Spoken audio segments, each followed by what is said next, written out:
Hello दोस्तों, नमस्कार। अभी की सबसे बड़ी खबर आ रही है कनाडा से, जहां कनाडा में भारतीय उच्चायुक्त पर तलवार से हमले की कोशिश पुलिस ने नाकाम की। खालिस्तानियों की नापाक हरकत। जी हां दोस्तों, इतना ही नहीं, साथ ही साथ आपको बताएंगे कनाडा का सबसे बेस्ट फ्रेंड देश माने जाने वाला न्यूजीलैंड ने निज्जर की हत्या पर भारत का साथ दिया है। दोस्तों, कनाडा को ट्रूडो को सुनाई है खरी खोटी, बताएंगे क्या कहा। कनाडा के ही दोस्त ने कनाडा को साथ ही साथ आपको बताएंगे भारत में सीएए लागू होने के बाद संयुक्त राष्ट्र और अमेरिका को हुआ दर्द भेदभाव पूर्ण बताकर किया विरोध। जी हां दोस्तों, बताएंगे क्या कहा अमेरिका ने। साथ ही साथ सनातन धर्म पर टिप्पणी डीएम की नेता उदयनिधि स्टालिन को पड़ गई महंगी। जी हां दोस्तों, बताएंगे कैसे। साथ ही उत्तर प्रदेश से बहुत बड़ा ओपिनियन पोल निकलकर सामने आया है, बताएंगे किसकी बनने वाली है सरकार। सारी जानकारियां बताएंगे, बस आप वीडियो के अंत तक बने रहेगा। और खबरों में आगे बढ़ने से पहले अगर आप भी मानते हैं कि मालदीव ने जिस प्रकार से भारत से दुश्मनी की है, उसकी हालत भी पाकिस्तान जैसी पतली हो जाएगी चाइना की छत्र छाया में, तो इस वीडियो को लाइक करके चैनल को सब्सक्राइब करके बेल आइकन दबा के कमेंट में जय हिंद अवश्य कहिएगा। चलते हैं पहली बड़ी खबर की तरफ, जहां कनाडा में भारतीय उच्चायुक्त पर तलवार से हमले की बहुत बड़ी कोशिश पुलिस ने नाकाम की। खालिस्तानियों की नापाक हरकत। बता दें, कनाडा में भारत के उच्चायुक्त संजय कुमार वर्मा के ऊपर खालिस्तान समर्थक प्रदर्शनकारियों ने तलवार से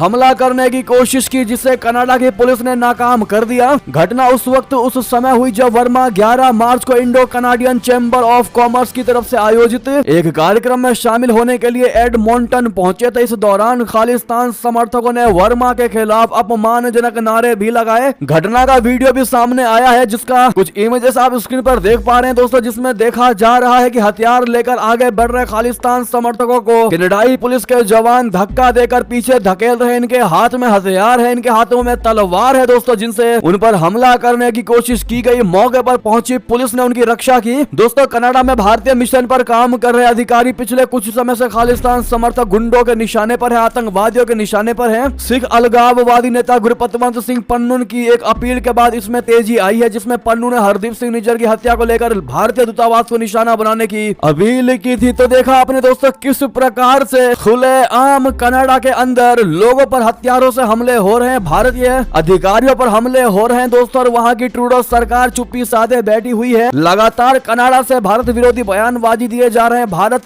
को धमकियां दी जा रही है। ये सब देखने के बावजूद भी कनाडा की ट्रूडो सरकार चुप्पी साधे बैठी है, मुंह पर उंगली धर के बैठी हुई है। ऐसे में क्लियर दिखाई दे रहा है कि कनाडा की खुद ट्रूडो ये चाहता है कि भारत विरोधी एजेंडा उसके देश में चलता रहे और वो इसका लुत्फ उठाते रहे। बहरहाल, अगर आप भी मानते हैं कि भारत को अंतरराष्ट्रीय लेवल पर कनाडा को अच्छे तरीके से लपेटना चाहिए, तो अपनी राय अवश्य दीजिएगा। इतना ही नहीं, आपको बता दें दोस्तों, जब कनाडा का दोस्त ही उसके सपोर्ट में न आकर के उसने भारत का सपोर्ट किया है, तो आप अंदाजा लगा सकते हैं कि कनाडा ने कितनी बड़ी गलती की है। जी हां दोस्तों, सही सुना आपने, निज्जर को लेकर भारत के साथ आया कनाडा का दोस्त न्यूजीलैंड ट्रूडो को सुनाई खरी खोटी। बता दें, कनाडा ने खालिस्तानी आतंकी हरदीप सिंह निज्जर हत्याकांड में भारत की संलिप्तता के आरोप लगाए थे, जिस पर अब उसके ही अहम सहयोगी न्यूजीलैंड ने सवाल उठा दिए हैं। भारत का समर्थन कर दिया है। 5 देशों के खुफिया संगठन फाइव आइज में कनाडा के सहयोगी न्यूजीलैंड का कहना है कि भारत की संलिप्तता को लेकर कनाडा ने ना तो कोई सबूत पेश किया और ना ही ये बताया है कि इस मामले में क्या प्रगति हुई है, क्या इंप्रूवमेंट हुआ है, क्या डेवलपमेंट हुआ है। न्यूजीलैंड के उप प्रधानमंत्री विस्टर्न पीटर्स ने द इंडियन एक्सप्रेस से बातचीत की है, जिसमें उन्होंने कनाडा के भारत पर लगाए आरोपों पर अविश्वास जताया है। भारत दौरे पर आए पीटर्स ने इंटरव्यू में कहा कि एक प्रशिक्षित वकील होने के नाते मैं जानना चाहता हूं कि जो मामला था अब वो कहां है, उसके सबूत कहां है, केस में क्या जानकारी सामने आई है। अब तक मैं बताता हूं कुछ भी सामने नहीं आया है। दोस्तों, न्यूजीलैंड के उप प्रधानमंत्री का यह बयान फाइव आइज के कनाडा के बाकी सहयोगियों के रुख से एकदम अलग है। खुफिया गठबंधन में कनाडा, न्यूजीलैंड के अलावा अमेरिका, ब्रिटेन और ऑस्ट्रेलिया भी शामिल है। इन सभी देशों ने निज्जर की हत्या में भारत की संलिप्तता के आरोप को लेकर चल रही जांच का समर्थन किया है, जबकि न्यूजीलैंड ने यह कहकर साबित कर दिया है कि कनाडा ने सिर्फ और सिर्फ एक बेबुनियाद फर्जी बोगस आरोप भारत पर लगाया है, क्योंकि वाकई में अगर कनाडा के पास सबूत होता तो वो सबूत अंतरराष्ट्रीय लेवल पर पेश किया जाता, भारत को दिखाया जाता। लेकिन अभी तक सिर्फ और सिर्फ मुंह से ये आरोप लगाया गया है दोस्तों, कोई भी पुख्ता सबूत पेश नहीं किया गया इस मामले में। ऐसे में ट्रूडो अपने आप में ही फंसते नजर आ रहे हैं। अगली खबर की बात करें, जहां पर मुस्लिमों के खिलाफ सीएए को बताया गया है। भारत में सीएए लागू होने के बाद संयुक्त राष्ट्र और अमेरिका को हुआ दर्द, इसको भेदभाव पूर्ण बताकर कर दिया विरोध। जी हां, भारत में नागरिकता संशोधन कानून यानी सीएए 2019 को लागू लागू किए जाने पर अमेरिका और यूनाइटेड नेशन यानी संयुक्त राष्ट्र ने चिंता जताई है। मंगलवार को संयुक्त राष्ट्र ने कानून को मौलिक रूप से भेदभावपूर्ण बताया, जबकि अमेरिका ने कहा है कि वो इसकी निगरानी कर रहा है। संयुक्त राष्ट्र के मानवाधिकार मामलों के उच्चायुक्त कार्यालय के प्रवक्ता ने राइटर्स से बताया कि जैसा कि हमने 2019 में कहा था, हम इस बात को लेकर चिंतित हैं कि सीएए अपने मूल रूप से भेदभावपूर्ण है और भारत के अंतर्राष्ट्रीय मानवाधिकार दायित्वों का उल्लंघन है। उन्होंने आगे कहा कि कार्यालय अध्ययन कर रहा है कि क्या कानून को लागू करने वाले नियम अंतर्राष्ट्रीय मानवाधिकार कानून का अनुपालन करते हैं। तो वहीं अधिसूचना नोटिफिकेशन जारी होने के बाद अमेरिकी सरकार ने भी इस पर प्रतिक्रिया दी। विदेश विभाग के प्रवक्ता ने राइटर्स को बताया कि हम 11 मार्च को सीएए के बारे में जारी अधिसूचना को लेकर चिंतित है। हम गहनता से इस बात पर नजर बनाए हुए हैं कि अधिनियम को कैसे लागू किया जाएगा। प्रवक्ता ने आगे कहा कि धार्मिक आजादी को सम्मान और सभी समुदायों के लिए कानून के तहत समान व्यवहार मूलभूत लोकतांत्रिक सिद्धांत है। ऐसे में दोस्तों देखा जाए तो भारत का पूरा विपक्ष का कुनबा सीएए के खिलाफ है दोस्तों। तो वहीं अब पश्चिमी देशों से भी ऐसी ही खबरें आ रही हैं कि कहीं ना कहीं सीएए को गलत बताया जा रहा है, खास करके अमेरिका और संयुक्त राष्ट्र में। ऐसे में भारत की जनता ही बता सकती है कि सीएए जो लागू किया है मोदी सरकार के द्वारा वो सही फैसला है या गलत। आप लोग दोस्तों अमेरिका और संयुक्त राष्ट्र को इस कमेंट के माध्यम से जवाब दे सकते हैं। देखते हैं भारत की जनता की क्या है राय सीएए पर। अगली खबर की बात करें, जहां व्लादिमीर पुतिन की बहुत बड़ी चेतावनी, कहा रशिया की संप्रभुता और स्वतंत्रता को खतरा हुआ तो करूंगा परमाणु हथियारों का इस्तेमाल। जी हां दोस्तों, रशिया के राष्ट्रपति व्लादिमीर पुतिन ने यूक्रेन के साथ पश्चिमी देशों को चेतावनी दी है कि अगर रशिया की संप्रभुता और स्वतंत्रता पर खतरा पैदा हुआ तो वो परमाणु हथियार का इस्तेमाल करने के लिए तैयार है। दरअसल पश्चिमी देशों की मदद से ही यूक्रेन रशिया पर हमलावर हो रहा है। एक साक्षात्कार के दौरान राष्ट्रपति पुतिन ने कहा कि उन्हें उम्मीद है कि अमेरिका किसी भी तनावपूर्ण स्थिति जिससे परमाणु युद्ध शुरू हो सकता है उसको बढ़ने से रोकने की कोशिश करेगा, लेकिन रशिया का परमाणु बल इसके लिए पूरी तरह से तैयार है। यूक्रेन के खिलाफ परमाणु हथियारों के इस्तेमाल पर विचार करने के सवाल पर रूसी राष्ट्रपति व्लादिमीर पुतिन ने कहा कि यहाँ उसकी यानी परमाणु हथियारों की जरूरत नहीं है। उन्होंने दावा किया है कि मॉस्को यूक्रेन में अपने मकसद को पूरा करेगा। पुतिन ने बताया कि उन्होंने बातचीत के लिए हमेशा दरवाजा खुला रखा है। पुतिन ने कहा कि पश्चिमी देशों के साथ किसी भी समझौते के लिए पक्की गारंटी की आवश्यकता होगी। अगली खबर की बात करें, जहां पर नवाज शरीफ के समधी इशाक डार बने नए विदेश मंत्री, पाकिस्तानी मंत्रालय में दिखा पीएम मोदी जी का खौफ, मोदी जी का डर। जी हां, कैसे बता दें, पाकिस्तान में पूर्व प्रधानमंत्री नवाज शरीफ के भाई शहबाज शरीफ ने दूसरी बार प्रधानमंत्री का पद संभाला। अब पाकिस्तान के नए विदेश मंत्री की नियुक्ति की गई है। पाकिस्तान की पूर्ववर्ती सरकारों में कई बार वित्त मंत्री रह चुके इशाक डार को देश का नया विदेश मंत्री इस बार बनाया गया है। इशाक डार पाकिस्तान की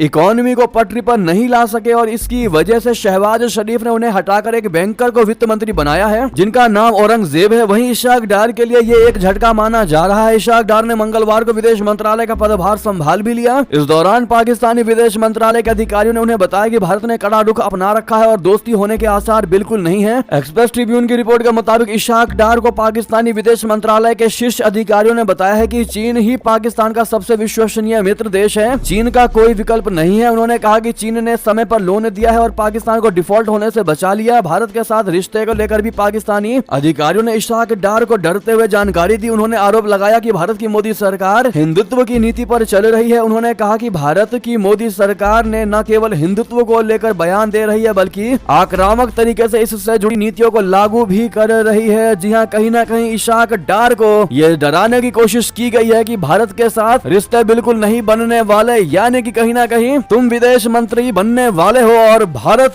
के साथ दोस्ती की सोचना भी मत, क्योंकि भारत अलग ही लेवल पर खेल रहा है, ऐसा कहना है विदेश मंत्रालय का, पाकिस्तानी विदेश मंत्रालय का। साथ ही साथ अगली खबर बता दें, नरेंद्र मोदी को नोबेल दिलाना चाहता है ये पाकिस्तानी, कहा अगर वो होते तो नहीं गिरता जापान पर परमाणु बम। जी हाँ दोस्तों, पाकिस्तानी युवक ने भारत के प्रधानमंत्री नरेंद्र मोदी को नोबेल पीस अवार्ड देने की मांग की है। युवक ने कहा कि भारत के प्राइम मिनिस्टर ने परमाणु हमला रोककर लाखों लोगों की जिंदगियों को बचाया है। भारत इतना ताकतवर देश बन चुका है कि वो किसी भी देश की जंग को रुकवा सकता है। इस दौरान युवक ने पाकिस्तान की हालात के बारे में भी चर्चा की। Pakistani YouTube channel real entertainment पर पाकिस्तानी युवक ने कहा कि पीएम मोदी को 2 बार नोबेल पीस अवार्ड के लिए नामित किया गया था लेकिन दिया नहीं गया। युवक ने सवाल किया है कि आखिर नोबेल पीस अवार्ड किसे दिया जाता है। पीएम मोदी ने यूक्रेन के लाखों लोगों की जान बचा ली है, यूक्रेन की धरती को बंजर होने से बचा लिया है। पीएम मोदी को इस बार जरूर नोबेल पीस अवार्ड देना चाहिए। पाकिस्तानी शख्स ने कहा कि जब अमेरिका ने जापान के हिरोशिमा और नागासाकी पर परमाणु हमला किया था, अगर उस समय पीएम मोदी जैसा कोई नेता होता तो इस हमले को जरूर रोक सकता था और मैं इसके लिए भी नोबेल पीस अवार्ड की मांग करता हूं। तो वहीं दोस्तों उस पाकिस्तानी शख्स ने कहा कि अगर भारत के नक्शे को ध्यान से देखें तो आप देखेंगे कि भारत के आसपास कुछ डॉट की तरह दिखने वाले देश हैं। भारत को अगर इतनी जमीन की भूख होती तो आज इन पर कब्जा कर लिया होता, क्योंकि उन देशों के पास ना तो न्यूक्लियर पावर है ना कोई पावर है, लेकिन आज वो सभी देश एकदम सुरक्षित हैं। पाकिस्तानी युवक ने कहा कि डॉट की तरह दिखने वाले देशों पर कब्जा करने के लिए भारत को कुछ दिन भी नहीं बल्कि चंद घंटों का ही समय लगेगा, लेकिन फिर भी भारत ऐसा नहीं करता है क्योंकि भारत को जमीन की भूख नहीं है। ये गलत जानकारियां फैलाई जाती हैं कि भारत जमीन पर कब्जे कर रहा है, जबकि ऐसा बिल्कुल भी नहीं है। वाकई में दोस्तों इस पाकिस्तानी ने इन बातों को कह करके भारत का दिल तो जरूर जीत लिया है। इस पाकिस्तानी को आप लोग थैंक यू कहना चाहेंगे या नहीं, कमेंट में लिखकर जरूर बताइएगा। इसकी एक एक बात वाकई में दोस्तों लॉजिकल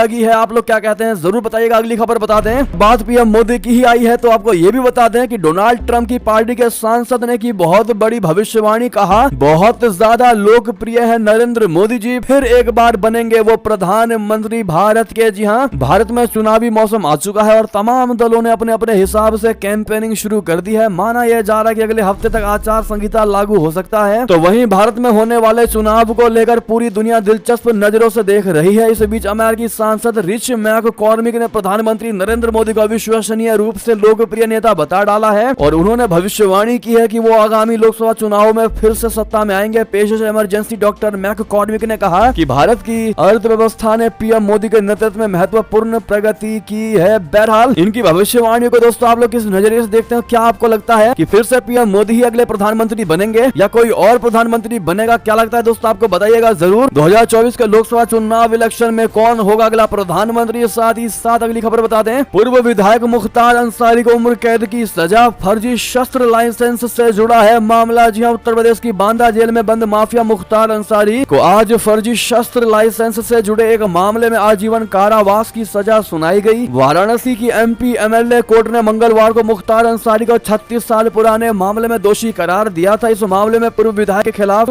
आईपीसी की धारा 466, 120(b), 420/120, 468/120 और आर्म्स एक्ट के तहत केस दर्ज किया गया था। वाराणसी के एमपी एमएलए कोर्ट में जज अवनीश गौतम की अदालत ने माफिया मुख्तार अंसारी को 466/120(b) में उम्र कैद, 420/120 में 7 साल की सजा, 50,000 जुर्माना, 468/120 में 7 साल की सजा, 50,000 जुर्माना और आर्म्स एक्ट में 6 महीने की सजा सुनाई है। जी हाँ दोस्तों, ऐसे में माफिया मुख्तार अंसारी को मिलने वाली सजा पर आपकी क्या राय होगी दोस्तों? अगली खबर और महत्वपूर्ण खबर बता दें, सनातन धर्म पर टिप्पणी डीएमके नेता उदयनिधि स्टालिन को पड़ गई महंगी। बिहार की कोर्ट ने पेशी के लिए तारीख कर दिया तय। जी हाँ दोस्तों, सनातन धर्म को लेकर विवादित टिप्पणी करना डीएमके नेता उदयनिधि स्टालिन को महंगा पड़ गया। स्टालिन के खिलाफ बिहार के आरा में आईपीसी की धारा 298 बोले तो धार्मिक भावनाओं को ठेस पहुंचाने के तहत मामला दर्ज कर लिया गया है। आरा के सीजेएम भोजपुर की अदालत ने सनातन धर्म पर की गई टिप्पणी को लेकर डीएमके नेता उदयनिधि स्टालिन के खिलाफ 1 अप्रैल 2024 को पेशी तय कर दी है। आपको बता दें, उदयनिधि स्टालिन तमिलनाडु के मुख्यमंत्री एमके स्टालिन के बेटे हैं। उन्होंने सितंबर 2023 में तमिलनाडु में एक कार्यक्रम में विवादित बयान देते हुए कहा था कि सनातन धर्म को मच्छर, डेंगू, मलेरिया या कोरोना की तरह खत्म करना होगा। उन्होंने कहा था कि सनातन धर्म का विरोध करने के बजाय इसे खत्म करना होगा क्योंकि ये लोगों को जातियों में बांटता है और भेदभाव को बढ़ावा देता है, जिसके बाद सनातनियों में रोष देखने को मिली है दोस्तों। और अब